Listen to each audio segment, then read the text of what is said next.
Вот уже треть жителей США в возрасте от 18 до 24 лет верят, что Земля плоская, а почти 15% американцев в возрасте за 30 с ними согласны. Никому не нравится чувство, что мы находимся на маленьком шарике, который несется сквозь Вселенную. Да, закроют программы с астрофизическим и космическим уклоном. Оставшиеся естественные науки, как биология, геология, океанология, археология и другие, должны быть полностью обновлены.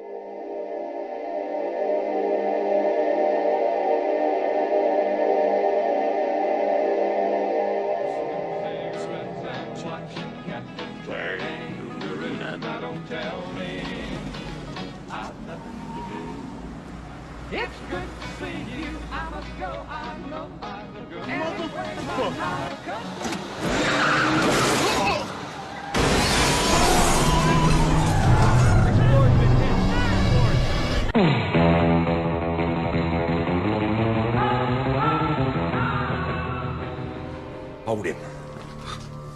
Now you listen to me, you hillbilly punk who thinks the world's still round. I'm here to tell you it's not. It's flat!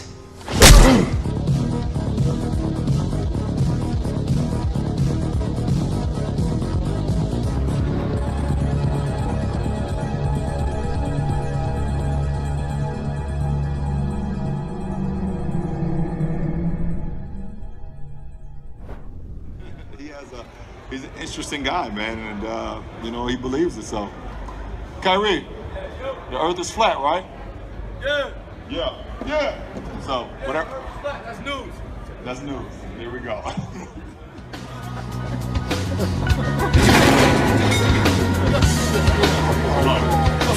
This is Truth Frequency Radio. The wicked ones obviously under heavy Masonic influence.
Broadcasting straight to you from a large spaceship currently at war with the mainstream scientific community.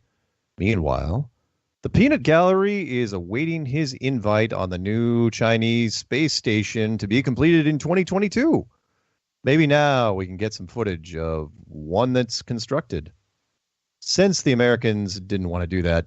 Hello, everyone, and welcome to Strange World, where the truth is often stranger than fiction. I'm your host, Mark Sargent, the creator of Flat Earth Clues, which propose that all of us are living inside a Truman Show enclosed structure thousands of miles wide. Check it out at enclosedworld.com or just Google Flat Earth Clues. If you can't find it, well, you're not very good at the internet.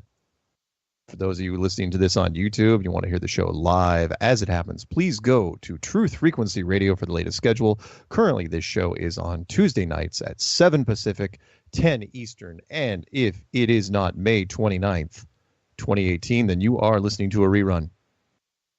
Quote of the day from the Peanut Gallery. This is kind of a big one. Children learn what they live. Put kids in a class and they will live out their lives in an invisible cage, isolated from their chance at community. Interrupt kids with bells and whores all the time, and they will learn that nothing is important or worth finishing. Ridicule them and they will retreat from human association. Shame them and they will find 100 ways to get even. The habits taught in large-scale organizations are deadly. Who said that? John Taylor Gatto. Mark Sargent 2018 Flat Earth Challenge is now in effect. Right now. brand new for this show. This is my personal declaration of war from Flat Earth against mainstream science. I, Mark Sargent, hereby put forth a challenge to any university, foreign or domestic, to give me a NASA-approved self-contained spacesuit, put me in a vacuum chamber, and pull the switch. For more information on this, please check out Flat Earth Clues 13, The Lost Nail. I don't really have any announcements right off the bat before we give out. I'll give out the phone numbers first, and then I'll come up with some announcements. Phone number to call in is 213-233-3998. That's 213-233-3998, or the old number still works just fine, 720-897-6111. That's 720-897-6111. If you're in the UK, don't forget your country code, then dial 44203-393-2871. And if you're calling just to listen, please use the number 641-793-7117, or I may pick you up. There's going to be a meetup, and I haven't done the promo for it yet, but I will do it here pretty soon. Oh, yeah, enclosed. Well, I said in Peanut Gallery saying, do shameless plugs. It's like I said, enclosedworld.com. That's pretty good. If you want to buy some T-shirts, you can join the Flat Earth Army. That's in the description box of every video I make. And, of course, my Flat Earth Clues book, which is on Amazon in both print, paperback, and audio formats. And there's supposed to be a meetup happening on the 8th, I believe, down in Arcadia, California. Initially, it was going to be in Palmdale, but I think it's going to be in Arcadia, and I'm pretty sure the National Geographic's showing up for it.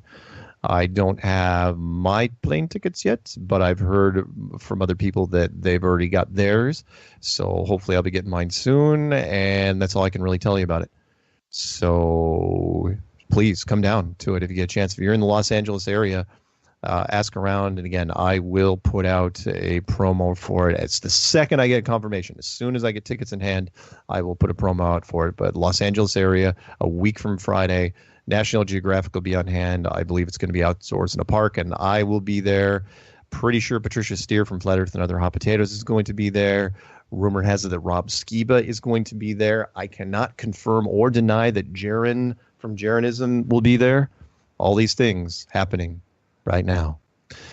So phone lines are open up, and let's grab one, shall we? Let's grab 419 area code. We're not doing a subject matter expert tonight. We did one last week. That was the surveyor, and we just added him to the big long list of people that I've talked to so far. So let's grab 419 area code. 419, you're on with Strange World. You're the first call of the night. What's going on? Hey, I'm always calling. How's it going, Marcus Marty? Oh, my Lord. Are you welding right now? I'm always at work. You got to pick a different time. Like a couple weeks ago, I was off on Tuesday. Oh. And I went to listen to the show, and it wasn't even a show. I was like, man, I'm not even welding. I called. And I don't miss many shows. I've done 100. This by the way, this is my 150th episode.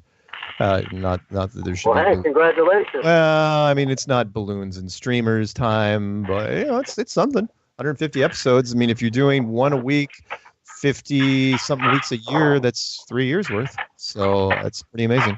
Yeah. But I'll put you back on mute. Oh, go ahead. I just got one question. Yeah. What's the ASMR mean? From that video from okay. I won't tell you because nobody memorizes the frickin' term because it's dumb. It's a dumb term. In fact, it's less catchy than post-traumatic stress disorder. But the short version is tingles. So those tingles you get the back of your neck when you're really calm and you're listening to something like Bob Ross, the painter, or Fred Rogers sometimes. Yeah. It's tingles. So, and that's a thing. So, even scientists have a hard time kind of figuring out what it is. They know it comes from certain cues, audio cues, and so you can go on YouTube and type in ASMR. Oh, I'm sorry. Hang on. The official term, Peanut Gallery just sent it to me, is autonomous sensory meridian response. So autonomous sensory meridian response. So there you go. Yeah, it didn't do any of that to me. I was waiting for her to just raise her voice. I just had it raise the volume a lot. Yeah, if it doesn't do it for you, it doesn't do it for you. But it's a thing. It absolutely does it to me. So when she did it, she just jumped up a whole bunch of points on my favorite flat earthers list. Oh, okay. Anyway. All right, Mark. Well, I'm going to get back to work. I'm just going to listen. Okay, man. We'll talk to you Take soon. care. Okay. All right.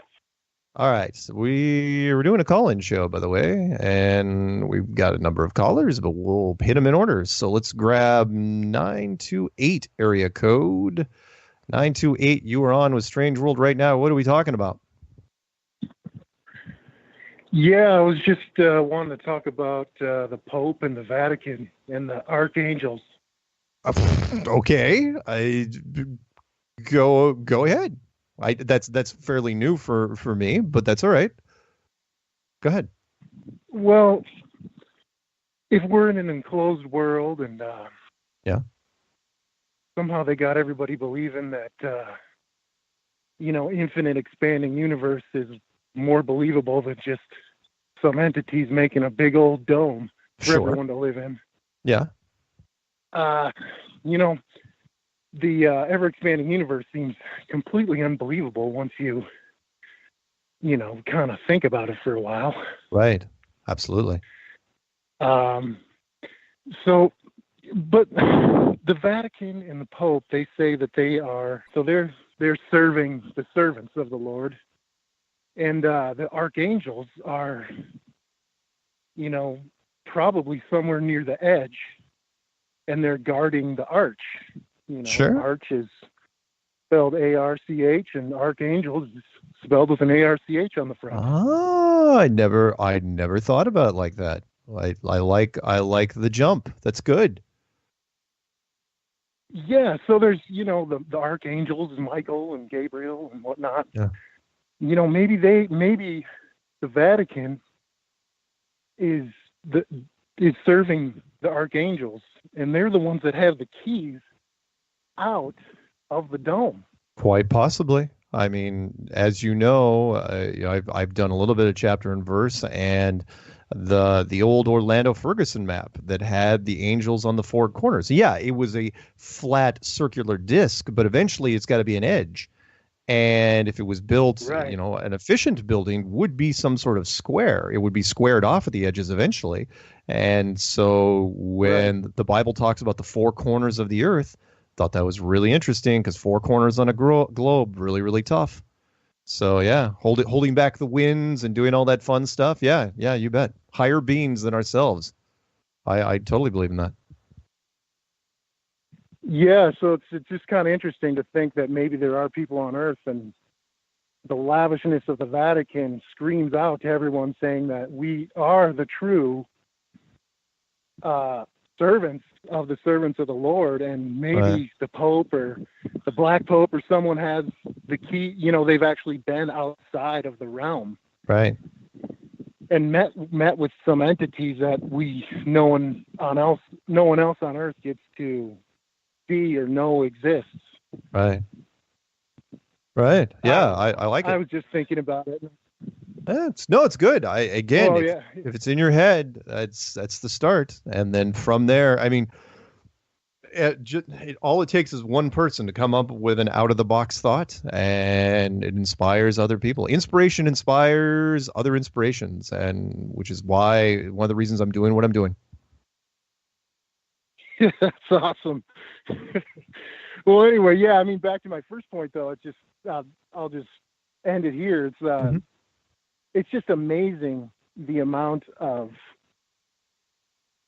deception that can happen and the amount of cognitive dissonance that can happen in people's minds when they believe that an infinite expanding universe is so believable just because they can look up and see some lights in the sky. Yeah. And it's more believable than just some people putting up a big structure and having you live inside there and not telling you about it. Yeah, we tend to believe, well, I'll steal the line from the Truman Show. We believe the world that is presented to us. And we all do it from time to time. Look, you go to a car mechanic. If he knows more than you take his word for it. You go to a software guy and he goes, oh, yeah, your phone, here's what's wrong with whatever piece of electronic it is.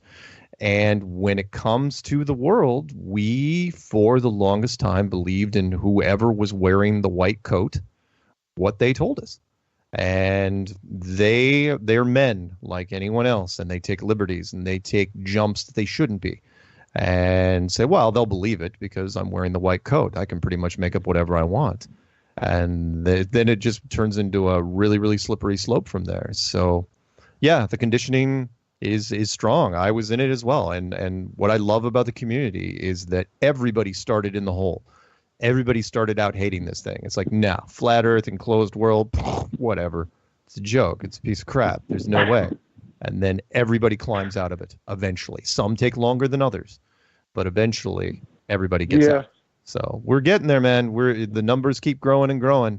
You walk by flat earthers every day on the street. I know it, but you don't know who they are yet because we're not everybody's wearing T-shirts and jackets and stickers and special sunglasses. I don't know, whatever we're going to come up with down the road.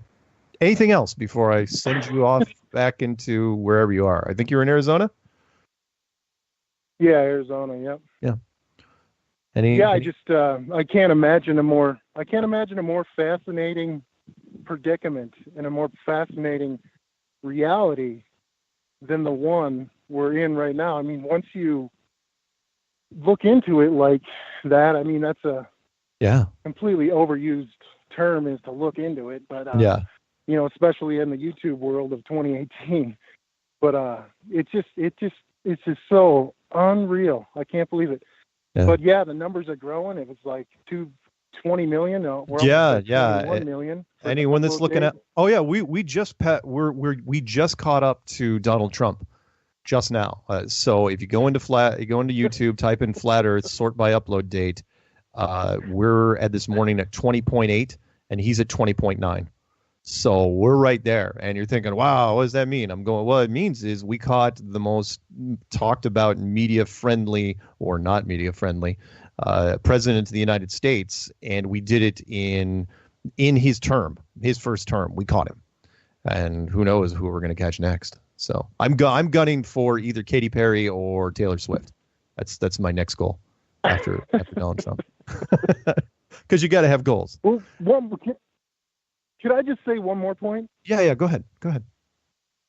All right, just quickly. You know, it's just amazing. Like if there are keys out of the dome, and it's just a big project that we're in, a real Truman Show, just to see what happens, or maybe we're here to make, you know, dig precious metals out of the earth. But it's just amazing. Like, what if maybe the people that are actually in the know, they have to create that delusional reality and the infinite expanding universe, because if everyone, or the status quo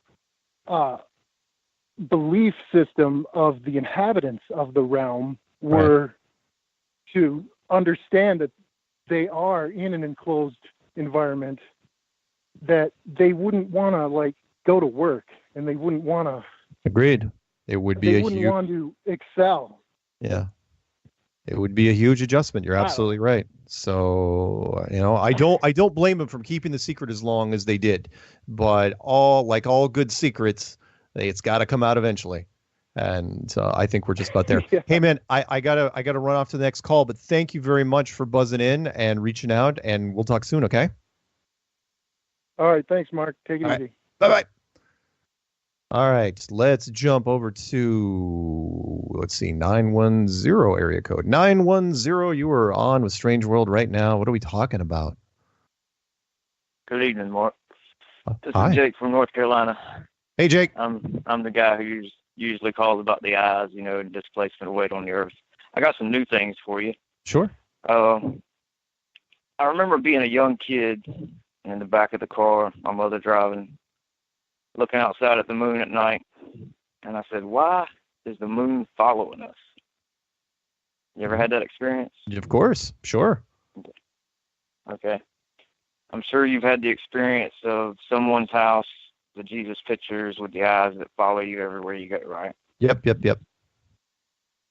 Okay. So if we can find out whatever technique is used with an artist to do that, couldn't we kind of figure out either the accurate shape of the moon, or the accurate shape of the curve that it sits in the dome, or whatever it's set into? Potentially. And then if we could do, if we could do that, then we could find out where exactly on the dome it is, how big the arc goes up, and how big the arc is, and how big the dome is. Yeah. That's possible. That's math that is possible. So I think it's possible too. Let's see. Let's see. What else do I have? Oh, do you know of any material that's non-porous on Earth? Like non-refined, or I mean, we talking about stone, a metal, a plastic, a natural? Is there anything that's non-porous that we can send into a vacuum of space all around it? And is there any experiment where we could perform that? So. Only, well, up into space. Well, yeah, the peanut gallery is listing off minerals, but if we're talking about something lightweight, the only things you've got are aluminum. If you're going on the cheap, no, nothing is porous. Nothing is non-porous. Everything is porous. Aluminum's porous. Any material you can think of is porous. Well, it has hollow points. Sure. It has hollow points in it somewhere, and they're spread out. So any material, and if anyone's ever had cupping done to them, where they take the oxygen out of a glass and put it on your skin. Right. Okay. Imagine that all around any bladder system you can make. Oh yeah. Imagine the vacuums that can pick up bowling balls. Yeah. All around any bladder or any material you can make, and put water in it, and make a temperature change on the outside. Yeah. Such as it goes on in space. Yeah. And then tell me if it works. Yeah. I want to see it. Yeah, I know. Because everything's porous. Yeah, I know where you're going with this. And yeah, I have, as you know, I've been really jumping on the whole vacuum thing, especially since that industrial vacuum subject matter expert spoke with me a couple months ago, is that okay? Oh, go ahead. Go ahead. I'm sorry. I know. Right. I'm sorry. Go ahead. No. Go. What you got? I had something else. I've raised a lot of cattle, and something I've noticed is you notice how cattle from or goats especially from Africa, they'll have big hound dog ears. Yeah. If you don't know about this, look it up. So temperature, and I think altitude and temperature, your elevation, your temperature, everything plays a role on what color your eyes are, how big your ears are, everything. Mm-hmm. So goats in that part of the world have big, large ears, so they can cool off with the vessels that run through the ears and the cartilage. And then the ones in the colder climates have very small ears. So these are adaptations, and I don't know. I brought up the whole eye thing before. Mm-hmm. I wish people would give it more time. But that's really all I got to say tonight. I appreciate your time, man. Oh, no. Thank you very much for calling in and appreciate your ideas. So, don't hesitate. If you've got other things that come up, please, by all means, let me know, okay? And just like that, he left. Hopefully he got that last part. We got 5 minutes left in the first segment, so let's grab, oh boy. Hey, you know what? Let's grab Alhambra, California. 626 area code. You're on Strange World. I bet you thought we were going to go to break, but no, we got you. So what's going on? What's up, bro? Hey. How's it going, Mark? It's going pretty well. What's going on in your neck of the woods? Nothing much. Nice day today. Yeah. Blue sky. Yeah. So what day are you guys coming down here? Okay. What day is this thing? So the rumor, yeah, I know, because you're asking about the meetup, which I talked about in the intro. As far as I know, it is going to happen on the 8th. And it's going to be, hang on. Do you remember Netta? Maybe remember Netta? Yeah, no, I met Netta at the Palmdale meetup. Perfect.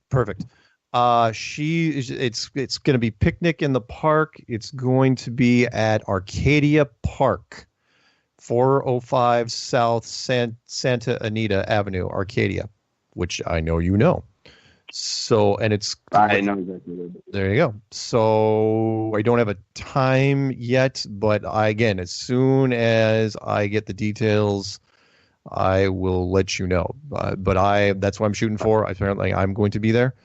And I think Patricia Steer is going to be coming in, and pretty sure Rob Skiba is coming in. I do not know if Jaron's coming in. I can only tell you that he has been contacted, and he might actually be there.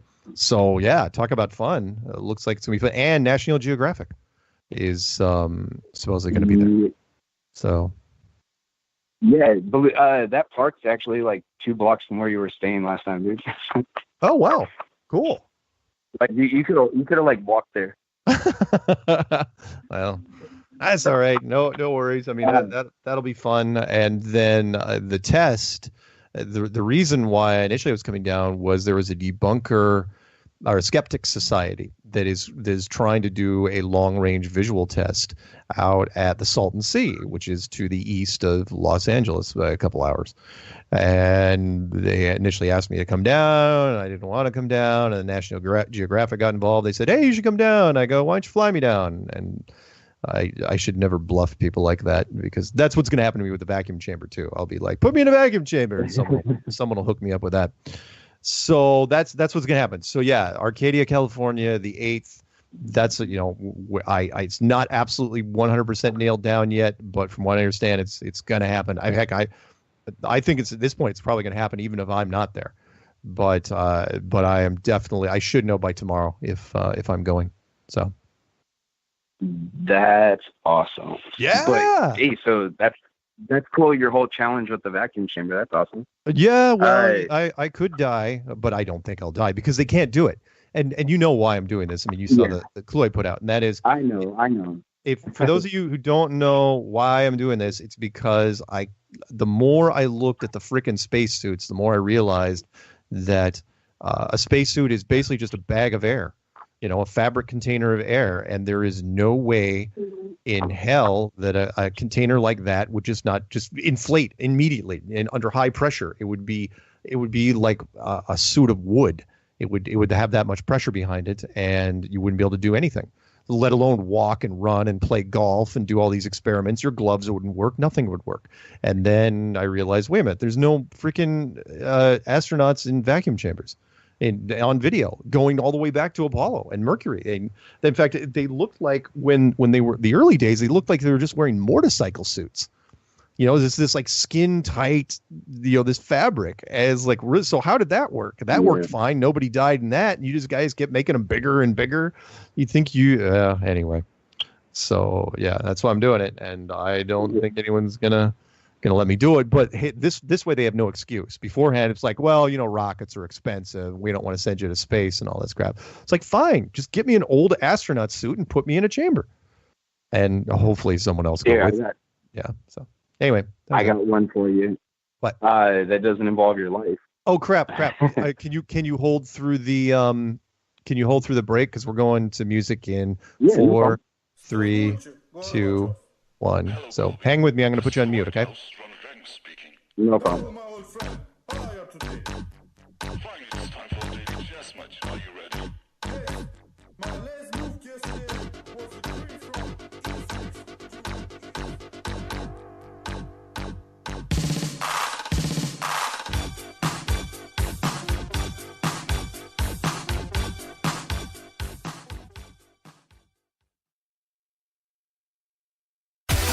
No hate, no hype, no fear. You're listening to Truth Frequency Radio. We are TFR.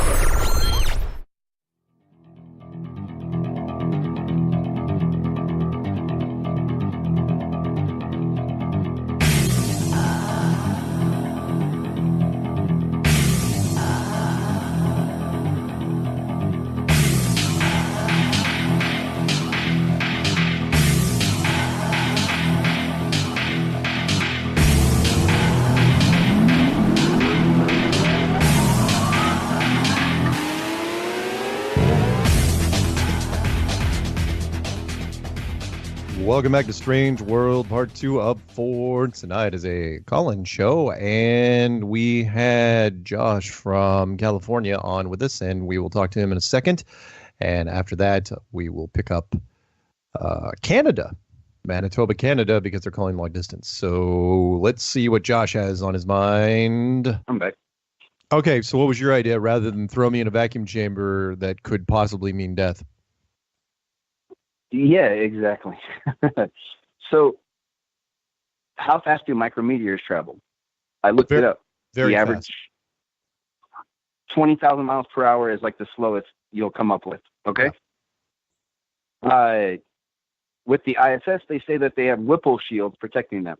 A Whipple shield is basically, it's two pieces, and because it hits the first piece, they're saying that it will disperse, and by the time it hits the second piece, it's a bunch of little pieces, so it won't be that bad. Well, dude, if it's traveling 20,000 miles an hour, if it's a grain of sand, it's going through whatever it's hitting. Exactly. Yeah. I mean, we can't even generate that even close to that with our best rail guns.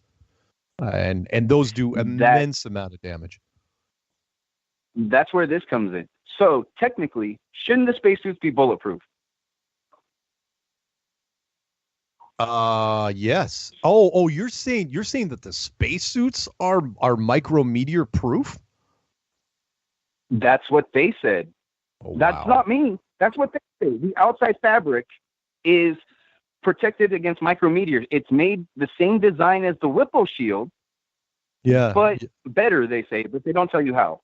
Yeah, you're right. You're right. It should be more than bulletproof. You're absolutely right, which is impossible. If that was the case, then law enforcement, we would have true bulletproof vests if that was out there, because even the best bulletproof vests give blunt force trauma unless you're using steel plating behind it. That's even what then, I'm it's not. saying. Yeah, it's good. Any of those micrometeors that could have been hit with, first off, where are those little puncture marks in the spacesuits when they come back, for one? For two, wouldn't that be the equivalent of being like shot like blunt force with a shotgun? Every time you got smacked with one of those little even if it was the size of a marble or the size of even smaller than a marble, the size of a BB. Right. A piece of sand. It would have been knocking them everywhere, and there's no way that's stopping that. That whole Whipple shield idea. Yeah. Now, okay, so you slowed it down to 10,000 miles an hour instead of 20. It wouldn't make now any you difference. got a bunch of little people traveling 10. Exactly. Wouldn't now make you have any difference. Yeah. You have an array going through you instead. Right. Of one piece, and that's them saying that's the way it's designed. I was watching a. Do you remember a Gem Panda? I'm pretty sure you do. Yeah, maybe. I'll say maybe. Yeah, he was in one of the trolls that was around like a year ago. Gem Panda. Yeah. Back when, like, Yep. Sorry, I thought it was Jim Panda. Okay. No, Gem Panda. Yeah, I remember that guy. Yeah. I was watching one of his videos from like a year ago, actually, about spacesuits. And he said that, and I was like, wait, what? Did he really just say it protects against micrometeors? Because I thought they just got lucky at first. Yeah. But no, they have protection for micrometeors because of what they say, how many micrometeors are hitting everything up on the moon. That's why it's got so much dust and stuff, they say. It's a bunch of crap. But it should be bulletproof, though, right? Like, I mean, a bullet travels, even our fastest bullet doesn't even come close. That's still like, what, 20 times our fastest bullet that we have? Oh, yeah. Our fastest, I mean, again, remember, the average sniper rifle bullet is going 2,600 feet per second, 2,700 feet per second. I mean, if you can get stuff even up at 5,000 feet per second, that's just incredible. Then you can punch through a lot of stuff, and rail guns are even faster than that. But yeah, no, 20,000 miles an hour or even 10,000 miles an hour is ridiculously fast. I believe the SR-71. It's a slug or a piece of sand, right? Oh yeah. Wouldn't make any difference. That's still yeah, because remember, if it's going through space, it's not going to burn up with friction because there's nothing for it to burn it up on.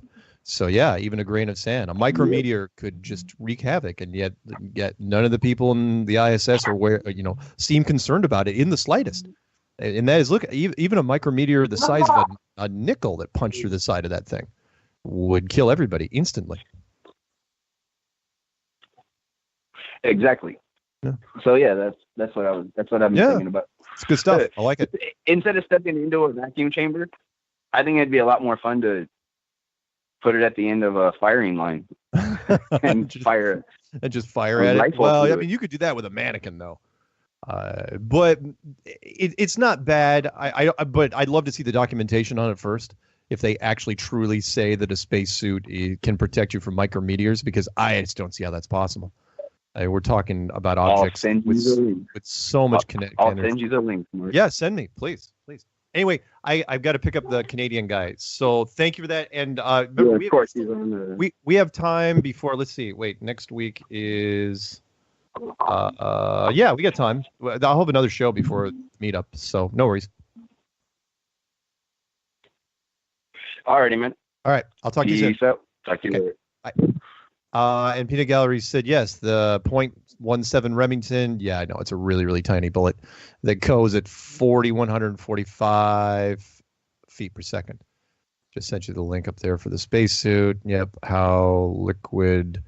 All right, I'll have to read that article when I get a chance. But we got to pick up Canada because they're on hold too long. I mean, I don't know what the long distance rates are up in Canada, but they can't be that much, right? All right, Canada, you're on with Strange World. What are we talking about? Hey, I was actually just calling in to listen, but I'll talk a little bit. Hey, what? Why doesn't anybody write down the listen number? Everybody calls in the normal number, and then they pick it off too fast. It's not that fast. I mean, come on, it's on VFR's website. It's right there. Yeah. Well, that's anyway, what's going on up in Manitoba? Lots of stuff. Finally, summer's here. It's beautiful. Yeah. Nice. But hey, I was going to say, you guys are right on track with the whole vacuum thing. Vacuum of space, just not possible. No. You need some type of an enclosed system barrier to contain it all. It's just. Oh, yeah. Forget about the astronaut suit in the ISS. How the hell is the atmosphere staying down? There's no way. I mean, the pressure, we're talking about no pressure versus some pressure. It would just start pulling it off. It would be gone immediately. There wouldn't be anything there. And plus, they already say that like Mars has no atmosphere and the moon has no atmosphere. And it's like, well, if those were real, how'd they lose them? And yet Jupiter. Well, never mind. I don't know if anybody talked about it. Have you you watched like the Mars lander when it went and they did the simulation and everybody's cheering and excited? It's a 4 or 5 minute delay and they see a CGI graphic of this thing landing on Mars. It lands with parachutes in less than 1% of Earth's atmosphere. Parachutes. Right. And they're excited this thing landed. Yeah, how the heck do the parachutes work? Yeah, how do the parachutes slow down anything? Yeah, exactly. Yeah. I was going to say, I don't know if it's a smoking gun exactly or a silver bullet, but you need another subject matter expert on there. Batteries. Batteries is another one that'll just put another nail in the coffin for sure. Okay. Like, I'd seen with the moon conspiracy and stuff like that. Who's the guy? They did this whole series, Richard Hall or something like that. He was doing an interview with another engineer there. Okay. And he was talking about the operator's manual for the lunar rover. And it says right in there that the maximum operating temperature is like plus 40 degrees Celsius or something like that. Yeah. And maximum survivable is about plus 60 or something like that Celsius. Right. And the moon's temperature goes up in the direct sunlight to like 120, 170. I can't remember what it is. Oh, yeah. So those things would get cooked. And the operator's manual, when you look at it, you got like a 1/4 inch, maybe a 1/2 inch layer of thermal blanket shielding or something like that. So all day sitting there in the sun, those batteries would just burn up. There'd be nothing left of them. Don't get me started on the Apollo stuff. The battery technology in 1969 was sad. It wasn't very good at all. It's not like, we can crank stuff, really make some great batteries like Duracell and Energizer and those guys. I mean, this was basic battery technology, and yet the Moon rover is cranking around like it's got an engine on it. And what amazing to me is the astronauts using that same battery technology are walking around, never checking their battery pack, there should be some sort of meter. It's like, oh, I only got 3 hours left, or not even 3 hours. What the magic backpack? What in the world is that backpack even powering on that? No doubt. And then those guys are sleeping overnight in the lunar module for how many hours? So what? You've got a battery-powered heater that's heating this thing in minus 100 degrees Celsius or whatever it is. Yeah. And then cooling it during the daytime so it doesn't completely cook. Exactly. And then the fact that they got to go back in this thing to sleep overnight. What kind of batteries are there to operate a decompression unit to salvage all the oxygen before they open the airlock again? Because there's no actual. It's just so obvious. Like, you got to be stupid to think like the technology that they have, and it's all running off of supposed batteries, like 1960s batteries. Yeah, which I'm sure are great batteries, but it's not that good. And plus, what sort of control? I mean, not only are you what sort of mechanism is portable mechanism is controlling the heating, the cooling, the O2 levels, and of course the thing which I focused on in the clue, which was what in the heck is keeping these guys from just going, letting them move at all, because you cannot operate anything in a balloon. That's what we're talking about here. The suit is just, and of course all these systems were operated. All these systems were operated with a computer that was like the memory of a pocket calculator. Exactly. So but what computer is running that stuff in the suit? There wasn't anything that small. It would have to be It would have to be manual. So unless you're, I don't want to get into it right now. It's just, but again, back to batteries. Yeah, go ahead. Sorry, go ahead. No, go ahead. Well, I was going to say back to batteries. I mean, it doesn't matter what type of battery you're looking at. I mean, you can look this stuff up pretty easily, but that's where you need a battery expert to talk about this. Somebody who's on board with the whole issues with outer space and the satellites. It's not plausible. If you've got solar panels absorbing the sun's light, then you can't use the excuse that it's reflecting the sun's light away. If you're absorbing energy from the sunlight, you're absorbing the byproducts of heat, and that's going to transfer through those thermal panels or through the solar panels into the whole charging system and into batteries, and it's going to cook everything. Right. There's no two ways about it. It's thermodynamics. It's principles of how it works, right? Yeah. And it doesn't matter if you're looking at a lead acid battery, nickel cadmium, lithium ion. All of these, you look at the ranges, and sorry, I don't have the numbers in Fahrenheit exactly, but in Celsius, it's like maximum operable is about plus 40 to 45 that you can still use them. Yeah. And same thing in the minus temperatures, about minus 40, minus 45. And then maximum survivable before these things just cook and then they're no good after that is about around the plus 60, 65 and minus 60, 65 till these things are done. Yeah. And even you think about, I don't know, satellites floating around, they get on the dark side where they're same sort of thing. Direct sunlight. Yeah. The cold, man, if you're in Manitoba, Canada, where we are, you turn your car off on a minus 30, minus 35 night. Ask any Canadian that's done that and sat in your car. That thing cools down within minutes. You're freezing in your car, and after about I would say anywhere about 3-4 hours, by 5 hours, your battery's froze solid. You're allowed. A matter expert on that. Okay. Yeah, subject matter expert. No, you're absolutely right. I will try to get one of those guys. Absolutely, and you're right. So thank you for that. And if anyone out there is a big electronics expert and you know anything about battery technology, by all means, let me know, and I can do it anonymously. You can call in. I can read a statement, whatever it is. I can take care of you. Anything else before I move on to the next caller, because it is a call-in show? Yeah, I got one more quick thing for you. I know a number of other parents or teachers, instructors out there. They've been asking, hey, what do you do with the topic of FE? Do you talk to your kids about it? Don't you? I mean, I got 2 kids, and the thing I do is I teach them both models. I say, hey, here's what people used to believe years ago. Then they came up with this new model, which, has this benefit and that benefit, but it doesn't make sense because of this and this. And people are going back to this other model. So I explain both the FE model and the Globe model. And I'm not saying let them choose necessarily. You can obviously influence what makes more sense if you want, but give them both, because they're going to deal with all kinds of globe heads out there and all kinds of other people who are super into flat Earth, and they need to know both models and how they both function. In fact, I mean, the strongest support for an FE model is knowing the globe model well. Then you can really pick it apart. Right? Agreed. Know thy enemy. Yep. Yes, exactly. So teach them both. Let them know all the information, right? I agree. That's my 2 cents. Nice, man. Thank you very much for that. Cool. All right. Have a good one. Yeah. Have a good night, Mark. Thanks. All right. Bye-bye. Yeah, take care. All right, let's jump over to 845 area code, New York. Start spreading the news. Hey, Mark, how are you? I am well. How about you? Not bad, not bad. Having a good night. It's beautiful weather out. I can actually see the moon. And I'm putting a call out to anyone with a P900. Get a picture of Saturn. It's super bright. It's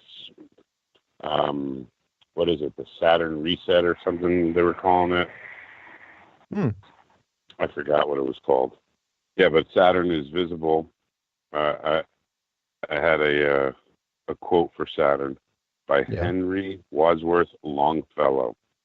Okay. The Mormons make the Yeah, I know. The Mormons make the marriage ring like the ring of Saturn, fluid, not solid, and keep it in place by numerous satellites. And I just wanted to ask you, what the hell do you think that means? I was like, that's interesting that there's even a quote about Saturn like that. Well, people came up with all sorts of fun things of what was in the sky years ago. Yeah. I remember the astrological signs, how we personified, different shapes based on times of the year and came up with wonderful stories around them. And I was just, literally connecting the dots with stars. And sometimes I could not see, the connections for the life of me. But hey, a good story is a good story. Oh, what was that saying? That famous saying? Don't let the truth get in the way of a good story. Yes, absolutely. Yeah, I went and saw the new Solo. I had to. And it was very entertaining. Very entertaining. Like I said, I still have to see it for the entertainment. I know that it's very, I don't say depressing, but when you're watching, you're like, oh well, that can't happen. That's not real. That could never occur. And when a giant, it's still fun. It is fun. When a giant conglomerate like Disney, and they've been buying up, they bought ABC and they bought Marvel and they bought the Star Wars franchise, they're in it to make money. And so when Disney says, oh yeah, by the way, we're going to make a Star Wars movie every year because we're going to we're basically going to whip this this franchise horse until it drops dead. They're not joking around. I mean, they're gonna. I understand they're gonna do another Ben Kenobi movie. They're probably gonna do a Boba Fett movie. Yeah. Lando's probably gonna get his own movie. Holy smokes! Yeah. But whatever. I'm not gonna see it anytime soon. I'm sorry. The Last Jedi let me down so much that it was horrible. It broke the lore for me. It broke the story. And it's like, okay, fine, I'm done. I'm old school. There may be new people that like the new stuff, but I'm not. That's the only reason I enjoyed this one, because it was very, very old school. I think it was made for our generation. Well, also don't forget though, the older ones. What you were seeing though was we're the ones with the money. No. What you were seeing was the retooling of it. Remember, this thing almost went the way of The Last Jedi. To where the original tag team directors that did the Lego movies, they were the ones that initially started this thing, and they were fired after 3/4 way through the shooting. And it's like, holy smokes, they brought in an acting coach for the Solo character. They were in trouble. They knew it, and it's like, okay, what do we do to save this? Kind of like what they did with Rogue One. And it's like, okay, they fired those guys, brought in Ron Howard, a safe choice, and it's like, all right, okay, Ron, what can you do quick? Well, we'll pay you for this. Okay. And so Ron Howard was. I was going to get to that Ron Howard did it. Yeah, he was the one that finished it. I was going to mention that. And so he chose the safe routes. Okay, what can I do to patch this thing up as best I could? So that's what you saw was the result. You don't know how close you were to watching a second train wreck, which would have really crippled the franchise. Oh yeah. So I again, yep. I'm glad that some people liked it. It's not going to make nearly the money that they thought it would, but that's not. I hate to say it, but it's not to get off on a tangent here. It is not Solo's fault. It is the Jedi thing. Right. The Jedi did so much damage. The echoes from the Jedi are going to carry forward for a couple of movies because people are like, "Oh, I'm not going to get burned twice." So, anyway. Yeah. Colin and I joke because it's like you got to buy a $40 popcorn. Well, yeah, no, I will never do that again. No. The movie thing, that was, by the way, that's just plain old. That's just mean. And that is what they do is when the theaters figured out, it's like, hey, especially for dates, because you don't want to look like a cheap date.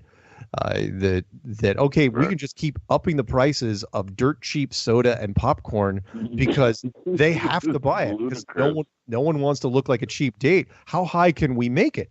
And it's like, now they give you free refills, but oh my God, it's just amazing how bad it is. I have a quote for you, by the way, from the Peanut Gallery.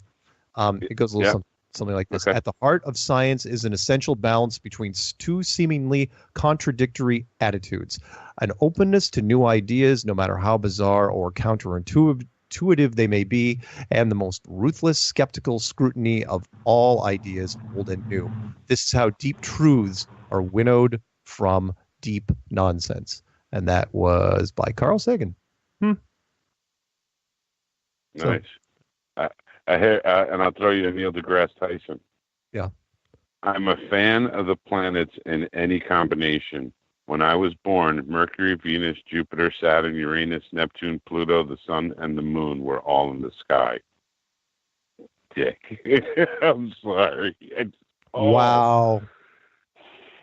Yeah. I hope we never meet. Yeah. I'm sorry. He's just actually, it'd be nice. Actually, he would be my first choice for the vacuum chamber with me. Yeah, you got to go in there with me, buddy. Gotta go in there with me. Absolutely. And they have to do it. And the guy who just called about the batteries is 100% right. I've been saying that for years. It's like, I want one of those damn things in my car.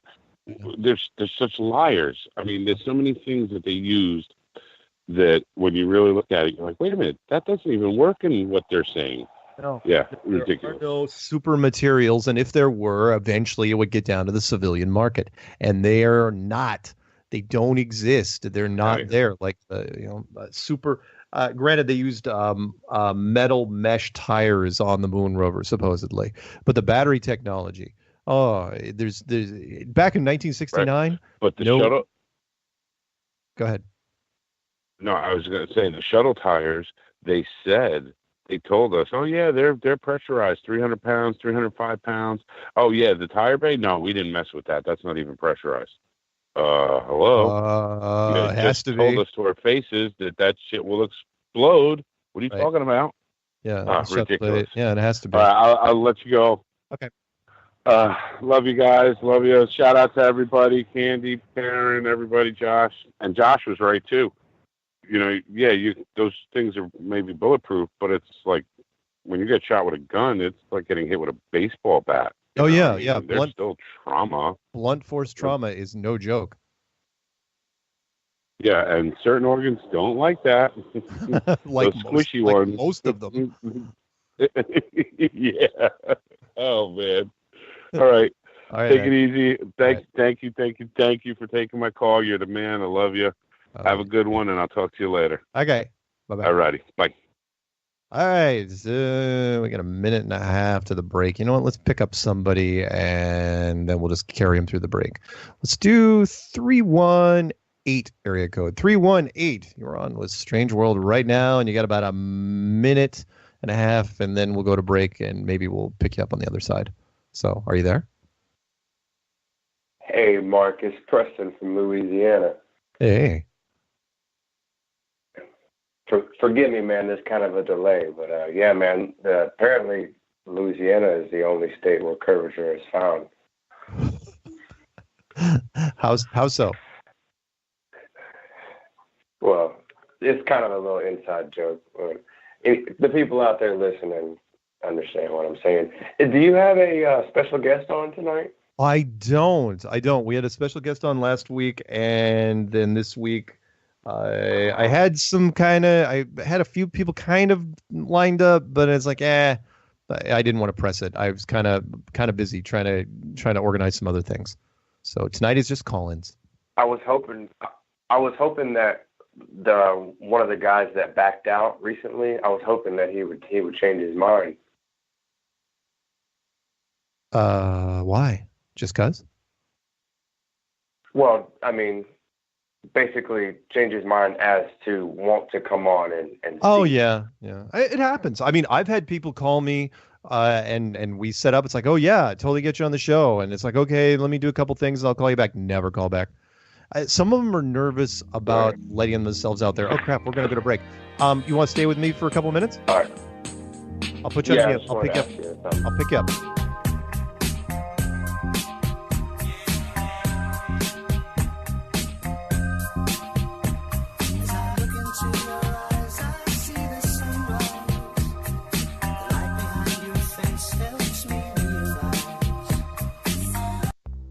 Censorship and regulation is becoming an ever-growing. You must unite what has been set asunder. We are TFR, Truth Frequency Radio.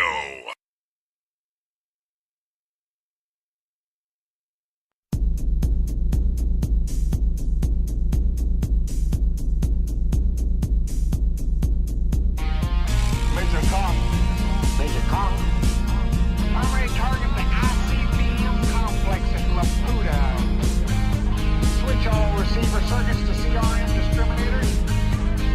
What's cooking on the strap board? Nothing. All right, tell you what's gonna do, old buddy.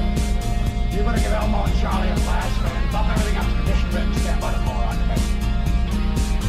Major Kong. Major Kong. Hey, what about Major Kong? Clear and plain and coming through fine. What about It's great to be fine. What about what's happened? You see the string in my neck, Scary. What about Major Kong? I never told you. Hey, what about Major Kong?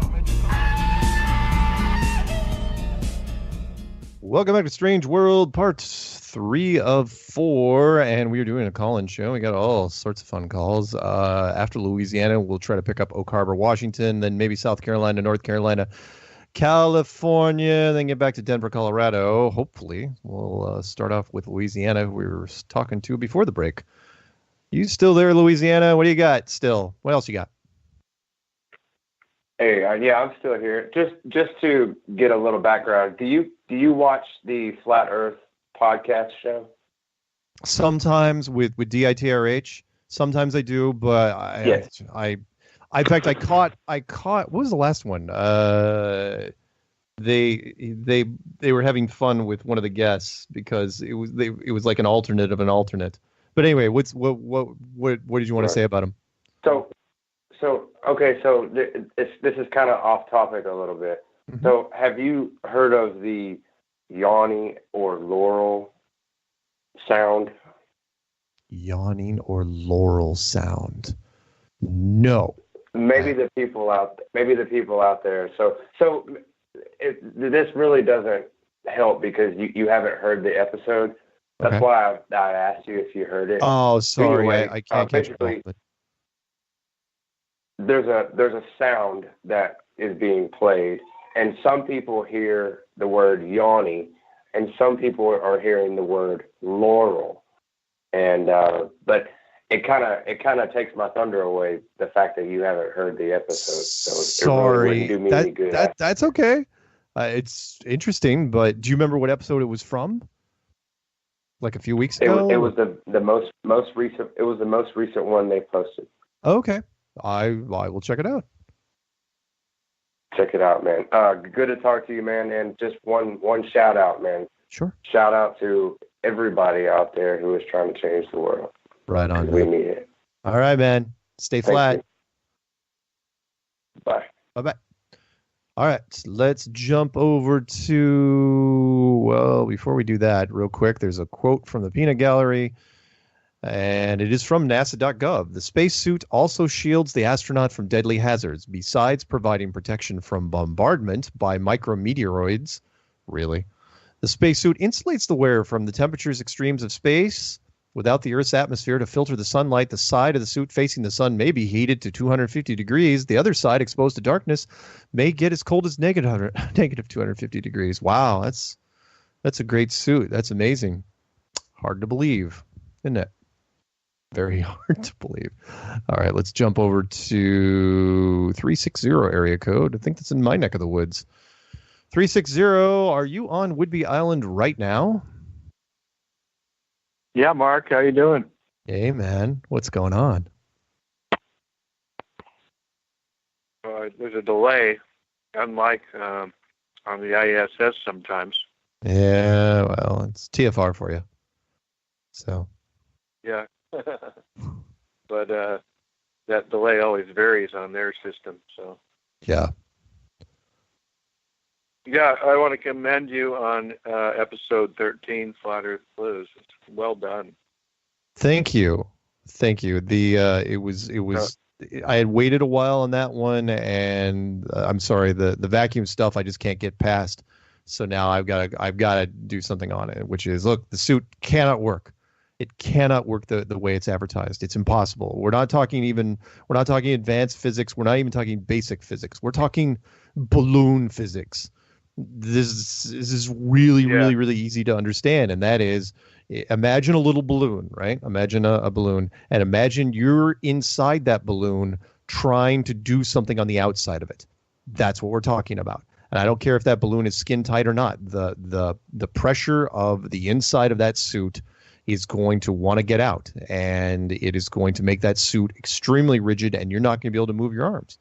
In fact, you're old enough to remember the old movie A Christmas Story, where the kids, her mom dressed them up in those heavy winter coats, and the kids going, "I can't put my arms down." That's what it would be like. You only all over. He wouldn't be able to do anything. He wouldn't be able to walk. His fingers wouldn't work, and it just drives me insane that everyone bought it for the longest time. So, anyway. Yeah, no, I think that was the second thing that got me on to the problems with the whole space baking thing and moon missions. Yeah, I think you're right on. Your angle on it's a lot better too. I was going to say that when I first came across the moon stuff, I went on TED Talks, and Chris Hadfield was on there, the ISS guy, and I think he had to come up with a topic quickly. So he says they had this crisis. They only have 15 minutes or so to talk. 13 minutes. I don't remember. 12, 13. TED Talks have a limit. So he created a little exciting piece about how he had been on a spacewalk preparing something, and his mask started to fog up, and that this had never been addressed by NASA, and he had to overcome this issue. Made it into a huge drama, over several minutes on this TED Talk. But the bottom line is, I was just mentioning to Paul, Paul and Plain, and it was actually addressed by NASA way back in the 60s, right? Of course, anti-fog, just like on scuba equipment. Right. And Cousteau did it too. So Hadfield just flat out, made up a story because he had, I guess, nothing else to talk about. Never even asked if NASA had ever tried to develop that before. Right. But clearly, anti-fog is ancient stuff. You don't go up to space and start wondering if that's going to work. Among other things, like the batteries. Yeah. By the way, did I tell you I'm a battery expert, Mark? I did not know that. And is that true?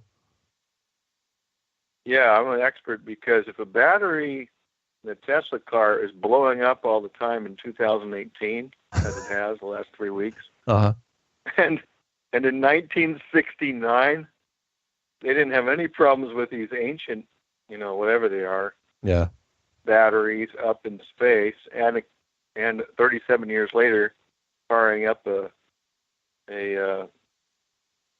motor that's powered by a battery 37 years later millions of miles away. These things don't happen in real life. Especially over a space of 60 years, we still don't have the technology, just as you said. Yeah. Yeah. Yeah. So, yeah, that's my take on batteries. I'm an expert tonight. If it didn't Nice. work, Thank you. Thank you for Tesla that. now. Yeah, and by the way, Tesla is currently developing space technology and getting the most publicity. How ironic. Yeah. Yeah. Yeah. Don't get me started on Elon Musk. I hate him so much. He's a freaking fucking bad. So,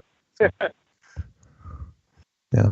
Hey, what about your independent film? Any news on that yet? The documentary Behind the Curve. If you guys want to check out the trailer, go to behindthecurvefilm.com. No, nothing yet. We're just still waiting on who's going to be the distributor and crossing my fingers. I really hope. I really like the film team that did it, and I wish them the best, and I hope that they get some success out of this because it would be really, really cool. Yeah, South Powerland isn't going to take it down single-handedly. No. He doesn't have a chance. It's fair use all the way. He put all his stuff up on YouTube, and they can use whatever they want. So, yeah, it's fine. Yeah. I wouldn't worry too much, but it'll come out. I'm kidding. So. Yeah. It'll come out. I'm looking forward to that. Anyway, good to hear your voice again, as usual, every week. Thank you.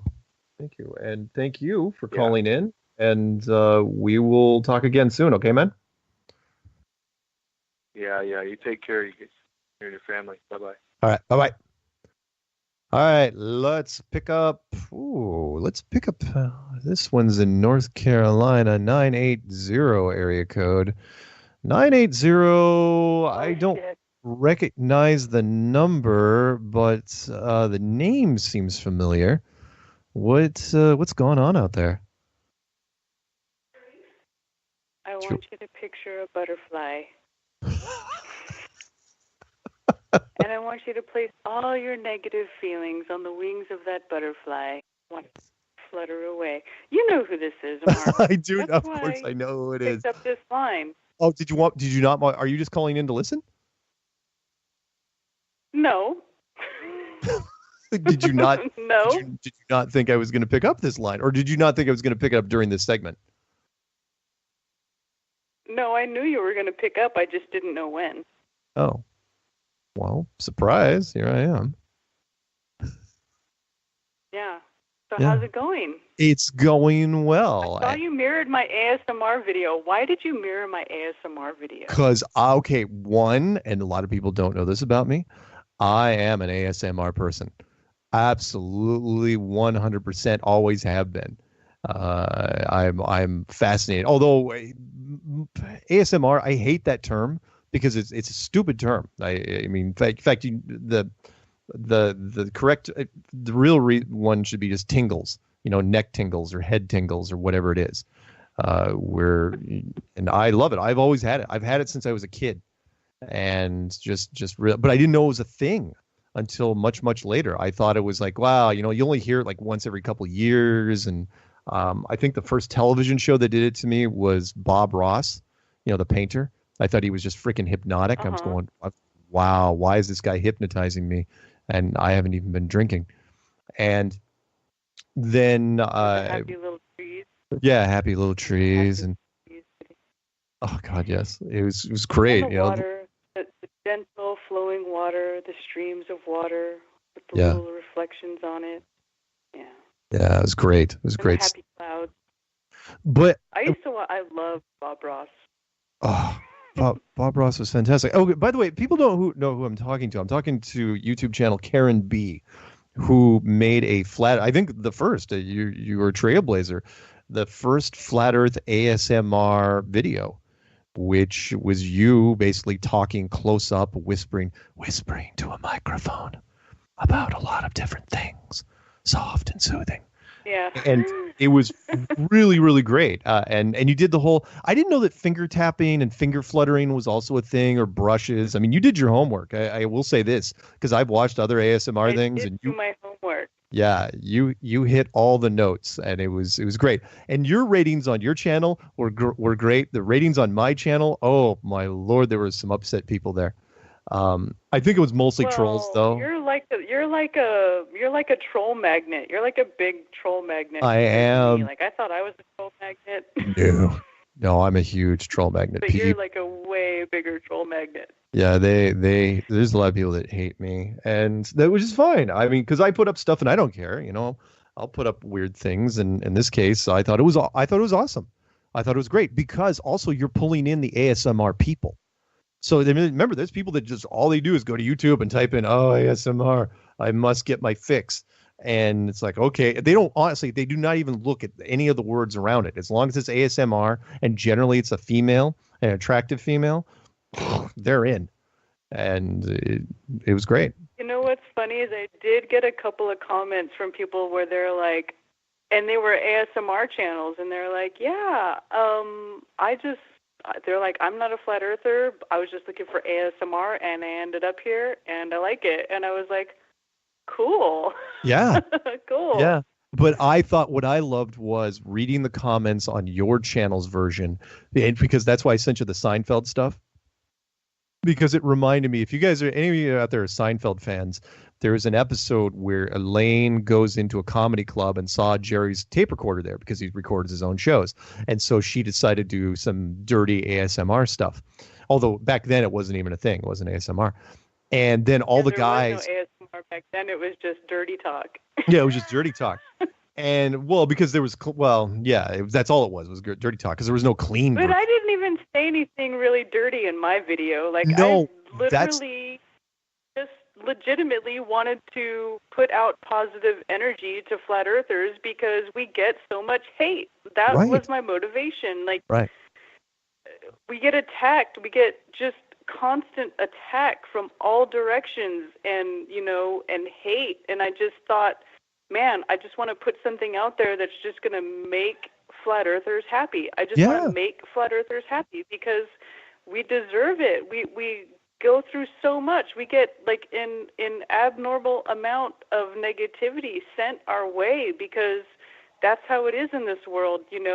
We're truth tellers in a world full of lies. And I just thought, man, I just want to change that even for a few minutes, for however long that video is. I just want people to be happy. I want them to feel relaxed. I want them to feel love. That was my motivation. And hey, preach, go to church, testify. I'm picking up everything you're putting down there. And you're absolutely right. When in fact I was lucky for me that the clues also acted as sort of an ASMR thing, because how many people told me like, oh yeah, by the way, the second time I heard your clue, listened to your clues, I just put my earbuds in and went to sleep. I'm going, oh, that's not a good idea at all. But at the same time, there were, yours is kind of the female version of that soothing sort of thing. So yeah, flat earthers out there, if you're having a down day, you're talking to family, you're talking to friends, and they're not picking up your groove. Wow, that's totally dating me saying that. Picking up your groove, then by all means, go to Karen B's channel or type in Flat Earth ASMR, because I think there's only one thing out there, which is yours, and listen, because it's great. I've listened to it, I don't know, 3 or 4 times already, and because I've got some really nice headphones, and so I just crank it up, and seriously, for the people listening on their phones, you're totally missing it, because if you crank it up on your headphones, you do. I didn't even know that was a thing. You did the subliminal things in the left and right ear separately. Yeah, well, like I said, I did my homework, and I talked to some other people who are into ASMR, and they were like, you got to do the binaural thing and the subliminal thing, and do the left ear and the right ear. And so I did an initial version of it, and then I went back and I added a few layers of sound, and I put some effort into it, and I feel like I could have put a lot more effort into it, but I didn't know how well it would be received. So do another one, like Elaine on Seinfeld. She, her response once they figured out it was her, they were like, oh wow, seriously, do another one. But I'm not trying to have everybody lust after me. Like that's not my intent. I know that. If I know you, I know you're not like that. Totally. Again, we're talking to Karen B, famous adult film star from some years. Shut up. What? I'm sorry, people don't. In fact, Peanut Gallery has a quote for you right now. He says, "Surround truth with bitter denial and contradiction, and you furnish it with the soil for its permanent growth." That's from Thomas Carlyle. P.S. I still have a Betamax tape of her, which is interesting because stuff, I don't think it was Betamax. I mean, the Betamax VHS wars, it doesn't really matter. Anyway, no, seriously, I think it's a really cool thing, and it really is positive energy. I love that stuff, and more power to you. You're talking to a guy that used to. I mean, I actually did a couple little ASMR things of my own, but it was kind of on the racy side. If you ever want one of those, let me know. I think I've got one. Shocked. Yeah, I know. I'm shocked. You shouldn't be. Really shouldn't be. Remember, I dated some married women in my time, and so they would ask me for things. We probably shouldn't be talking about this on air. I probably got to pick up another call at this point. So thank you. Yes, take some other calls, but yeah, thanks for mirroring my video, and thanks for the positive feedback, and I hope everybody likes it. And so if everybody liked it, I might do another one. I only got a few bad comments, and the good definitely outweighed the bad by a long shot. Well, on your channel, yes. On my channel, yeah, they hated they killed. I didn't look at your channel. I saw a couple of the people commenting on your channel. I was like, yeah, I'm not going to come back here and look at these comments anymore. Oh yeah, no, it was 3-1 thumbs down, thumbs up. And I'm going, wow, they really well, because they hate the trolls hate the different angles of it. They hate any new wrinkle of flat Earth that they see may be getting any sort of traction. I think it's kind of fun. Anyway, that's it. Thank you, Karen B. If you guys don't know, check out Karen B's channel, or just type in Flat Earth ASMR, and of course, let's not forget about FE Core and all the great work you've done there. So. Yes. All right. Thank you. All right. Thank you. Have a good one. Love ya. See ya. Bye-bye. That was Karen B., ex-professional tennis player, author, and legendary film star. Let's pick 910. Nope. 510 area code. We still have time before the last break. 510. You're on the air. Strange World. That was almost musical. Mark, what's going on? Hey, man. How's it go, man? It's going pretty good. Where are you right now? Man, the marvelous, simply marvelous Pittsburgh, California. Pittsburgh, California, the impossible city. But yes, now I know, because people are going to say, well, not there isn't a duplicate name, but like, for example, I'm up here on Whidbey Island, but the town is actually called Langley. And it is spelled exactly the same as Langley, Virginia, I believe, where CIA headquarters is. So that doesn't help me. Man, I just found out Texas got I believe they got a place called Frisco out there. I was like, what? I was like, man, that ain't sound right. So hey, whatever. I can't talk. So what else? Yeah, but man, I've been out of the loop for the last couple of days, and you would think on a day that I'm off that I would have been able to catch the show from the beginning. And I was like, wait a minute. I said, wait a minute. Strange World is on tonight, man. Let me try to chop it up and call in. And by the time I got on, I heard my big brother Mark just getting up off the phone. Shout out to my girl Karen, man. Love her work, everything she do, man. Good people, man. It's a really, really, really well-rounded community. I love the community. Did you check out Karen's ASMR video? No, I was just hearing you guys talk about. I gotta catch your video, because even though I haven't seen it, but I've been championing this along with you, Mark. The spacesuit. You can't let that one go, man. No. I mean, you can throw a lot of numbers at a lot of things, but let's just fire the sucker up. Let's throw some people up in here. Let's see what we get. Yep. I agree. Did you check out Flat Earth Clues 13 yet? No, that's what I'm saying. No. I gotta go and look at it. After I get off with you, I got the rest of the night wide open, so I got to do a little bit of catching up. Okay, that's all right. No, you make this delay is terrible. I know. And now we're both waiting. All is dead air. Yeah, I know. Now we're both waiting. That's okay. Normally I can compensate. I'll just let people roll. But yeah, check out Karen's stuff if you get a chance. I don't know who else has done. Rob Skiba did a great video recently where he was recapping some of the events in the Antarctic Treaty. That was really fun. Jaron's done. Everybody's done some really, really great stuff. D Marble did something, I think, yesterday morning or this morning. Everybody's done some wonderful projects. Good. Well, yeah, well, I got some stuff to catch up on, and I just wanted to call in, just to check in with you, man. And yesterday we had a nice little roundtable discussion over my uncle's house. We were just really the uncle actually even got this whole concept going for me, and we were just sharing with a couple other family members. And hey, like everybody is dealing with, man, it's a lot of more open-minded people than we had a year ago, and even a year before that. So yeah, I think we're in a good place, and I just keep on beating this drum. But yeah, like I said, I'm gonna go watch that video because the whole spacesuit, yeah, I can't stop thinking about that one because it's a very, very simple concept that anybody can get, and the visual optics is always a strong thing with anybody. So. Right. Agreed. Right on, man. Most definitely. All right, Mark, you have a good one, man. Keep it flat, and I'm going to go ahead and clear the line. All right, man. Keep it flat. Talk to you soon. All right, bye-bye. Bye-bye. All right.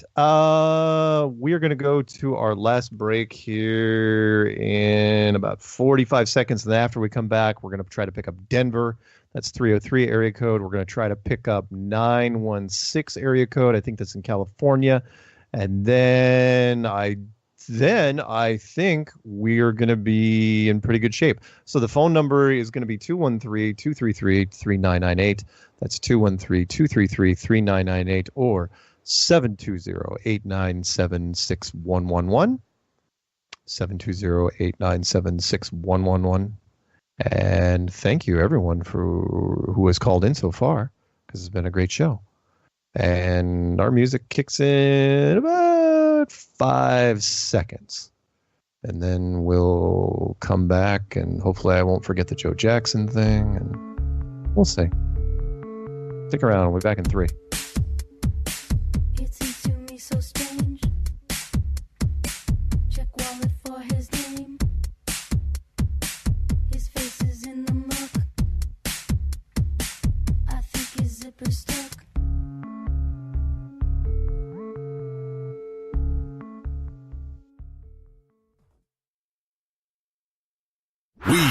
are TFR.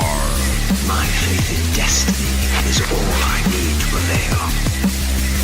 Truth Frequency Radio.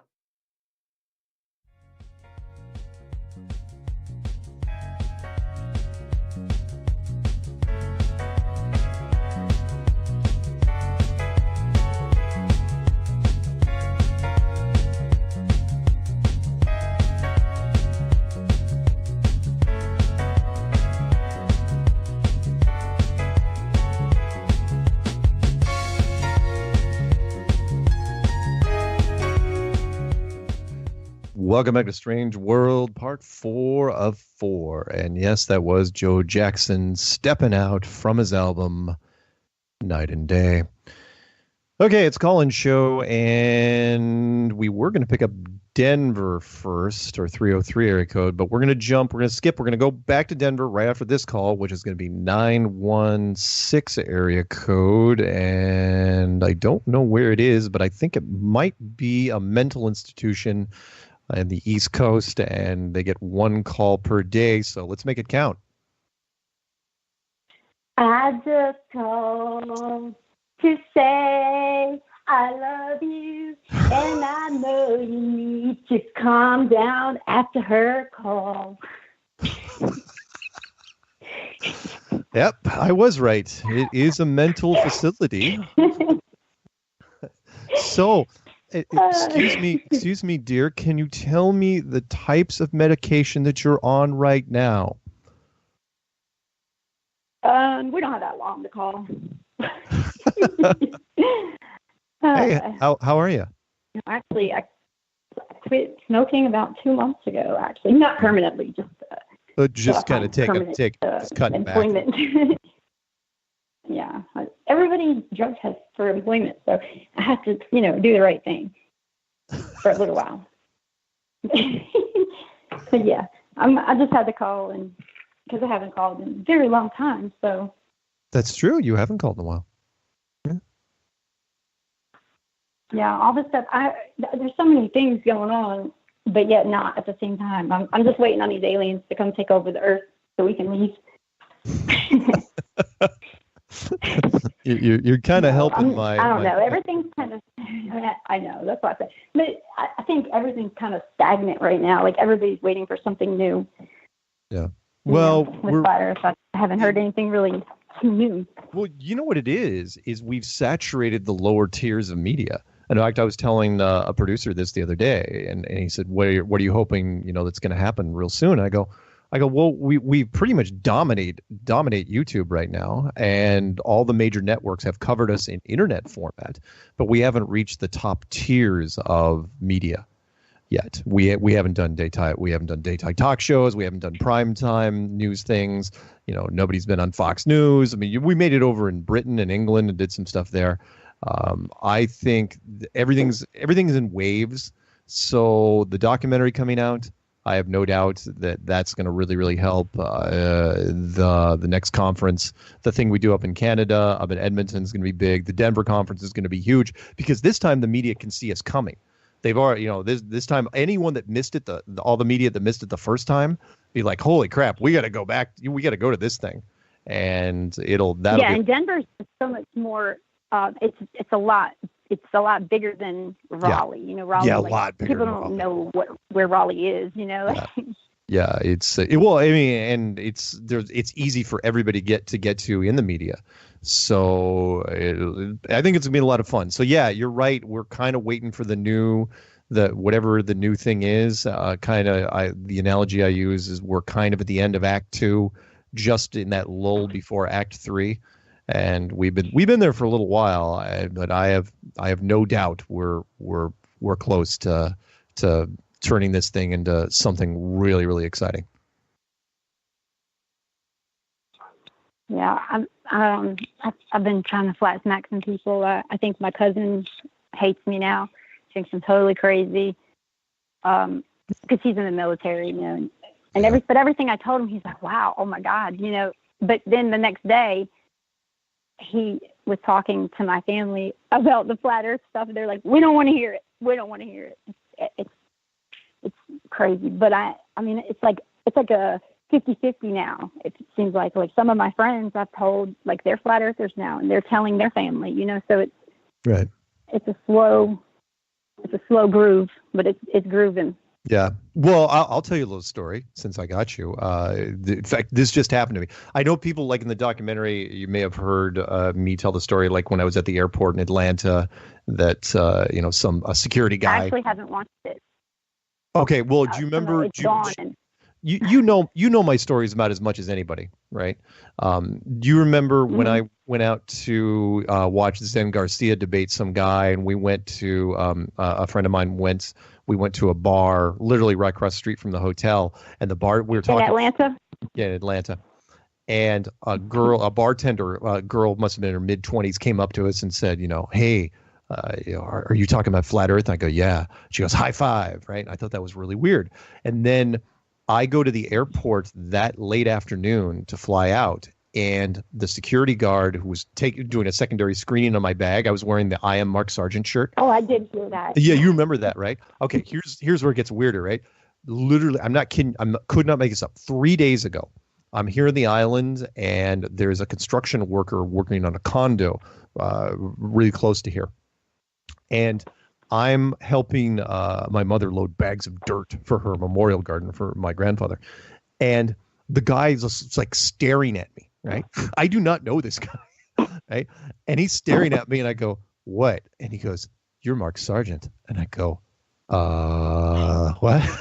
And he goes, flat Earth. He goes, dude, I've been following you for years. And I was going, are you serious? He goes, yeah. He goes, I can't, because can I get a selfie? Right? He breaks out his phone and we're taking pictures. Never seen this guy before in my life. And my point is look, I'm up on an island a remote island in the middle of freaking nowhere. Right? There's flat earthers. There are flat earthers everywhere, and you just don't know. And I was waiting for this one. It was like I was waiting. I thought it'd be at the grocery store or the gas station or something like that. But no, this guy was just a run-of-the-mill contractor's assistant that happened to be working on a thing and did not know me from Adam until he saw me. Yeah, that's what I keep telling people, because like when me and Karen went to a meetup out here close by where we live a few months back, and when we got there, it was OBL's wife had said to the people, it was quite a few people sitting at the table. They were like, you guys don't know who they are? And everybody's like, no. None of them knew they didn't even know who you were. One guy knew who you were. He's like, oh, yeah, the Clues. Yeah, I watched that. And then it's like, they're from Facebook. Wow. We're on YouTube. It's like a whole nother world out there. Yeah. Well, yeah, like when I was out at the Los Angeles, the Pasadena meetup, and I didn't realize that they had their own thing going out there. I mean, they had a whole like independent flat earth group, chapter that was doing their own thing. I didn't know most of them, and I was so glad I got introduced to them. But yeah, this is, so we don't know. There's so many people in the United States we don't know. And then overseas, of course, there's so many flat earthers that speak other languages. We have no idea. That the Indonesian crowd is huge. Yep. Australia is big. Well, that meetup's insane. There was like 200 people there. Yeah, doesn't surprise me at all. Oh, well, hell, you saw the thing I put at the beginning of the Strange World shows. People think, what was that thing? Why is somebody talking in Russian? It's because the Russians came up here to interview me, and they say, oh yeah, by the way, we're going to dub you in Russian. And it's like, okay, whatever. Here, sign this, will you? Okay. And so, yeah, that's why I use that cool little Russian clip where I was like, wow, it's me in Russian. That's fantastic. So, yeah. Yeah, while we're live and people are listening, let me throw a disclaimer out for the community. Yeah. I have not heard one flat earther believe that Australia does not exist. Neither have I. Yeah. That Come is. On, the Flat Earth Society is trying to murder us. I know. And the Pac-Man map, God bless Darren Nesbitt.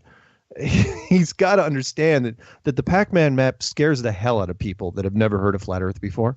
Mm-hmm. It's like, look, you gotta give them, you know how it is, Candy. You gotta give them the weak drugs first. You can't give them just the hard stuff right away because you're just gonna scare them. Like, don't take too much. You might even overdose them. Exactly, they could OD. You got to give them stuff that's really hard to OD on. Then you let them. You got to give them the gateway drugs first. I know somebody's going to use that soundbite, probably tear it apart, but it's true. You got to give them the gateway drugs first, and then let them go into the hard stuff. Because anyway, but yeah, the Australia thing. Yeah, I've never ever once talked to a single person that said Australia didn't exist. For God's sakes, do you know how many great movies come from down there? I'm a big cinema fan. It's like, well, unless they're shooting tons and tons of films down there, you got to remember we recruit artists from Australia. Actors, singers, models, you name it. We grab them from there. It's a great place. Yeah, while gravity's holding them up. I mean, them up down there. They might be standing upside down, but dang it, they're there. That's true. By the way, before I let you go, did you know that Karen was going to do that thing of hers? Why would I have any intel on her? I don't. No, to make the video. Yes, she was debating it for a while. She didn't think people would be happy with it, and you know how people are, just talking bad, never anything good to say. But she didn't want to upset people and people to think, why is this in flat Earth? I told her, if you feel like that's something you want to do, who cares what everybody else thinks? Well, I was I was concerned because when I first heard it, I thought, holy smokes, she may actually be trying to get back into the industry. And it's like, whoa, I don't know. I mean, maybe. I mean, don't tell anybody if that's actually her interview video. You just have to do that. Don't tell nobody. That's her demo reel. Nice. That's I know it was really cool. No, I'm My really son's happy. a flat earther, by the way. The what? My son's a flat earther finally. Right on. Good for him. The comments on her channel are excellent. Comments on her channel. The comments on my channel not as excellent because for whatever reason. Again, I get trolls that focus on me. That's fine. I don't care. You guys can. No, I told her I was going to go fix that. Yeah. Just haven't had time yet. Okay. I unfortunately, hey, we're also running out of time, and I've still got a few more people I could pick up. That Denver person's probably upset now because I put you in front of them, and it's like, why? Sorry, Denver. Yeah, I know. Whoever this Denver person is, I gotta call them. Any final parting words from you, or anything? Oh wait, I'm sorry. Hang on. Peanut nope. Gallery's got something quick for you. Peanut Gallery, a quote for you. Ready? Here it goes. There's nothing as cozy as a piece of candy and a book. That's from Betty McDonald. Depends on what kind of book you're reading, I guess. Yeah, I think piece of candy, that might fall into the whole hashtag Me Too thing, but whatever. It's fine. Okay. Go catch your next Denver. I will. You have a good night, okay? I love everybody. All right. Even you. Asses out there. Hi. Hot sex. Grass. Oh, something happened. She got cut off. I don't know what it was. We're going to pick up Denver real quick. 303 area code. I am sorry that you were put on hold for so long. Yeah, I was going to say congratulations on the documentary and the Flat Earth Clues 13, but after making me suffer through candy, I don't know about that anymore. And thank you for both of those. The documentary, crossing my fingers. I really, really want to do well because I root for the underdogs. And this particular film team, they scrapped, they saved, it was a bare bones operation, and they really put some nice polish on it. And I thought it turned out well. I mean, I looked at it very objectively. It's like, okay, would the average person on the street watch this, and would they walk away feeling like they learned a little bit of something? And I think so. As far as the clues go, hey, that one has been bugging me for a while now. The Flat Earth Clues 13, which is that's the spacesuit. There is no spacesuit that can function, and I don't mean survive. I mean function, meaning fine. You want to come up with a really, really good fabric that's got a nice mesh weave that can handle that sort of stress. That's one thing. But you're telling me that those same guys can walk around and articulate their knees and elbows and shoulders and use wrenches and do a fine electronic equipment, manipulations outside of the spacecraft? No, not in a million years. Nope. Anyway, that was my little rant. What's yours? Well, Mark, thanks for finally taking my call. This is Tony from Denver. I wanted to ask you about that Pac-Man map. Can you describe it to me? Well, in a nutshell, and I'm talking to you from a guy that won literally 2 Pac-Man tournaments in the 80s. If you know the old Pac-Man game from way back when, because it's a 2-dimensional game, when you go off to one side of the map, somehow dimensionally it wraps back around to the other side. So if you're looking down, you leave on the right-hand side, it pops you back to the left. I guess that's the gist I got from it, which is why, hence his nickname, the Pac-Man map. I mean, there's all sorts of games, but Pac-Man was one of the first ones to kind of delve into that. And it's like, yeah, it's interesting. But at that point, you're kind of at a crossroads between a flat world and a simulated world, meaning you're bleeding out into the next definition, which is, okay, are we an enclosed flat world? And if we are, what is it made up of? Define matter at that point? And it's like, okay, I try to live one world at a time. So I try not to, remember, I'm the freshman recruiter, so I try not to scare the freshmen. And so I say, look, it's a flat enclosed world. Stop there, soak that in for, I don't know, a year, then maybe go off into something else. But again, no offense to Darren Nesbitt, because I still think he has the best podium presentation of flat Earth I've ever heard. When he first got into this, brilliant stuff. He was really, really great. It was riveting, and he got a ton of hits off of it. And so I can't condemn him. And look, he made it on Britain's national television, and all because he was kind of talking about the flat Earth. The Pac-Man map. Of course, the media just. I think the Frisbee map is wrong because it's easily disproved by tracking the sun, and you always reference the Truman Show. I think the Pac-Man map makes more sense. And another question I had: does the Pac-Man map work with an infinite plane?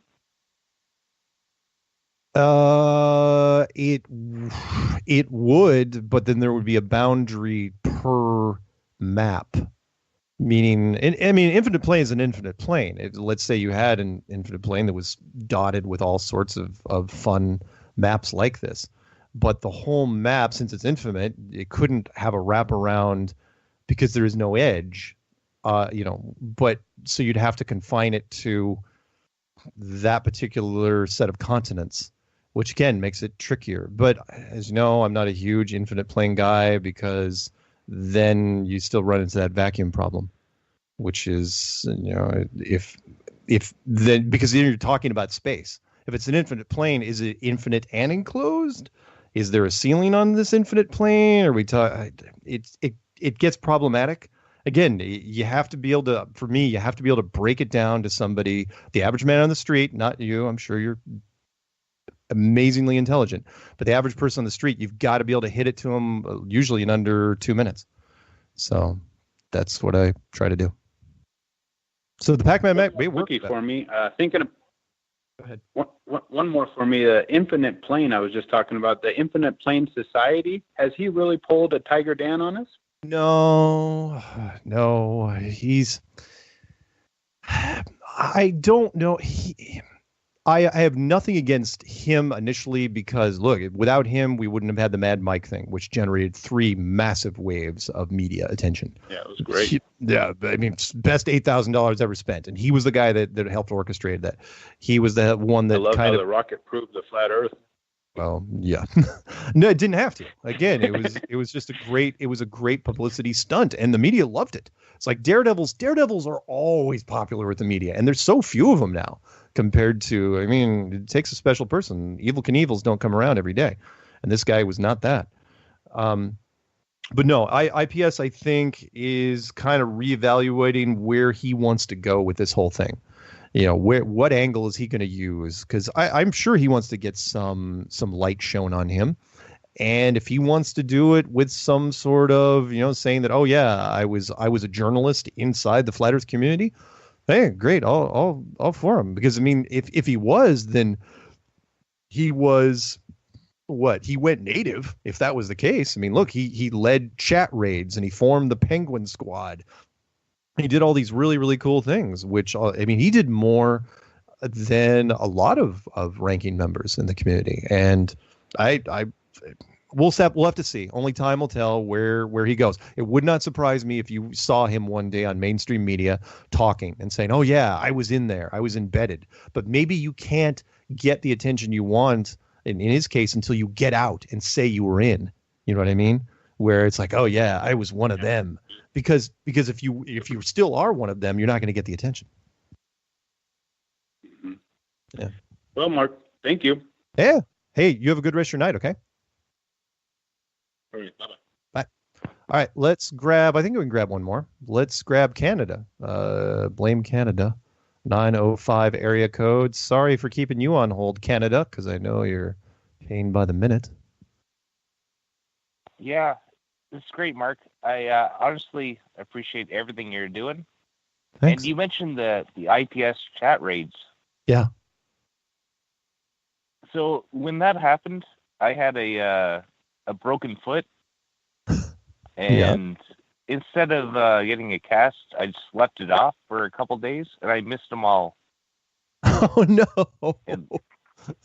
Yeah, it was like a weekend. I still, just so you know, they're still out there. You can look at the recordings. I don't have a special playlist for them, but if you look up Flat Earth chat raids, I think you'll still find them. I know I've got them on my channel, and he stopped them because he got a copyright strike or something, and he didn't want to get a second one because then your channel gets crippled. But it was amazing to see because nobody could believe that many people could walk into a chat room, that they were that organized, that they were that motivated. And this is, some time ago. You throw 400 people in a chat room. It's amazing. I wish I was there, man. Yeah. It hurts so bad that I wasn't there. Hey, you know what? But it's still out there. You can still watch the replays. It's pretty fun. But I had a secondary idea. Yeah. If people can record their phones, like the government can record their phones. Yeah. Or who not. Yeah. Anyway, call your local hot air balloon people. Yeah. And book an 8-hour trip. And let's go to England. I see what you're doing there. It's good. It's good. Yeah, well, if you're gonna do that, Yeah, if you're gonna do that, why don't we just book a little helicopter trip and something like that? Oh, but the hot air balloon. Yeah. Anyway, I just want to get a compilation of the recordings of people on the hot air balloon side saying you're a dumbass. Even though science tells us we're going faster than a speeding bullet. Yeah. And we should get there. Yeah. Yeah, I know. Yeah. Again, everyone, don't forget, and this isn't just you, this is for everyone that's listening. Don't forget that we all started out as something else. We all started out not believing this, not for a long shot. And we oh crap, there's one more call I got to pick up before I say goodbye for the night. Any shout outs? Thanks, Bart. Yeah, you have a good one, okay? But everyone out there, indoctrination is horrible. We've all been there. Thanks. Yeah. All right, man. Have a good night. You do. All right. I'm going to pick up one more call before we shut down for the evening. It's going to be 512 area code out of Texas. 512, you get about 2 minutes. I think I know who you are. Hey, Mark, how's it going? I can get it done pretty quickly. Do it. Your buddy Mark called in earlier, wanted footage of Saturn. Well, I got the P900 and I got it out. And it turns out that if you want to make the stuff work for the planets, you have to go into a manual focus mode. And it took me a little while to work this out. In fact, a good bit of the show. But this means that all those cool pictures that you're seeing on the videos of this is Venus or this is Saturn or this is Sirius, I think is the famous one that's really all colored. Truth of the matter is, those are just simply not taken properly with the focus mode. So I was able to actually get movies of Jupiter so far as a result, and I'll go and try to hit the Saturn stuff for Mark later on tonight. Wow. All right. You still got a minute left. So I just if you want to. Well, I just wanted to clear that up because that's one of probably the sticking points on Flat Earth, and the photographers know better. But the P900, because of the way it's designed, it doesn't have your normal sort of focus ring on the barrel. Everything is controlled through the controls digitally like that. So, and if you don't know how to go into the manual focus mode, go online. There's a YouTube video that I just watched by a fellow who actually shows you if you're getting these kind of pictures out of your P900, well, here's what you're doing wrong. And as a result, I already got a great shot of Jupiter and the moon's floating by. And like I said, I'm going to hit Saturn up, and then I'll send those to you, and maybe you can forward those to Mark. Yeah, I'd be happy to. Okay. Cool. Like I said, that was just, he had requested, anybody out there with a P900, and I'm glad he did, because that solved the problem for me. I hadn't looked into it because I was just doing the moon. Right on. And now I'm looking at it going, oh, okay, now I can start getting Jupiter, Saturn, all those things. So, cool. But to anybody else there who's operating a P900, all right. Go that sounds check it great. out. All right, man. Thanks. I got to say goodbye because I got to wrap this thing up. But thank you, okay? Understood. All right. And shout out to all the Flat Earthers, especially Mark. Thank you. All right. Later on. Yep. All right. That's it for the show. I will be back next week. Same flat time, same flat channel. There's the music. There we go. Perfect. I couldn't ask for anything more. See you guys.